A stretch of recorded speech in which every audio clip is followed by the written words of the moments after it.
సహకార విద్యకి ఎక్కువ ప్రాముఖ్యత ఉండాలనేటువంటిది ఒక కాన్సెప్టు కేంద్ర ప్రభుత్వంలో కూడా ఉంది. కాబట్టి కనీసం ఇప్పుడైనా సహకార సిద్ధాంతాల్లో ఒక సిద్ధాంతమైనటువంటి సహకార విద్య సక్రమంగా ఉపయోగించబడినట్లయితేనే మీరు అనుకున్నటువంటి కాన్సెప్ట్ అన్నీ కూడా సక్సెస్ అవుతాయని నా గట్టి నమ్మకం. ఇప్పుడైనా కనీసం సహకార విద్యకి ఎక్కువ ప్రాముఖ్యత కల్పించి ఎక్కువ అవకాశాలు అంటే టు ఎడ్యుకేట్ యువర్ మెంబర్స్ అనేటువంటిది మీ కాన్సెప్ట్ కింద తీసుకుంటారని కోరుకుంటున్నాను. దేవుని వల్ల అందరూ సహకరిస్తే ఇప్పుడు తెలంగాణలో అవార్డీ రామరెడ్డి గారు ఉన్నారు. వారి పేరున్న సహకార ధర్మపీఠము మామిడి రామరెడ్డి సహకార శిక్షణా కేంద్రాన్ని ఏర్పాటు చేయాలని ప్రయత్నం చేస్తున్నాం సార్. ఆల్రెడీ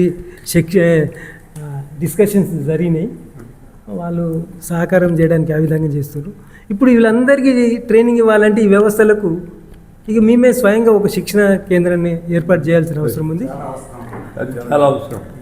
దానికి మాకేం లేదు, వాళ్ళదే ఇప్పుడు వాళ్ళు ముందుకు వస్తున్నారు. వాళ్ళ నెట్వర్క్ ఉన్నది, బిల్డింగ్లు ఇవ్వడానికి కూడా మీరు ముందు అంటే వాళ్ళకి చూపించడానికి నీకు ఈ నెట్వర్క్ అయితే వాళ్ళు అదే నెట్వర్క్ ఇస్తారు. ఆ రకంగా ప్రయత్నం చేస్తున్నాం.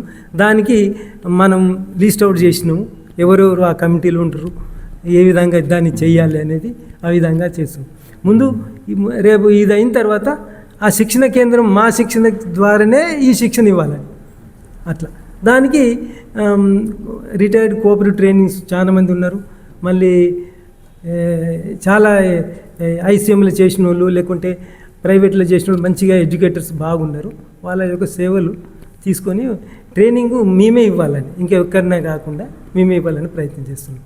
అట్లా మాకు కూడా ఒక 10 మందికి ఉద్యోగం వీళ్ళకి కూడా వస్తుంది. మరి వ్యవస్థ అందరూ ఆ విధంగానే అట్లా ఇక ఇంచుమించు డిస్కషన్ వాళ్ళ దృష్టికి తీసుకెళ్ళాము.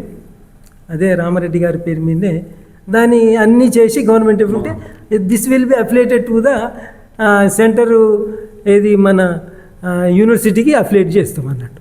అట్లా ఆ రకంగా మేము ఆలోచనలు ఉన్నది. ఎందుకంటే ఇప్పుడు సహకార పాలసీ ఉంది, జాతీయ పాలసీలో ఆ వెసులుబాటు ఇచ్చిండ్రు, మీరు గమనించండి.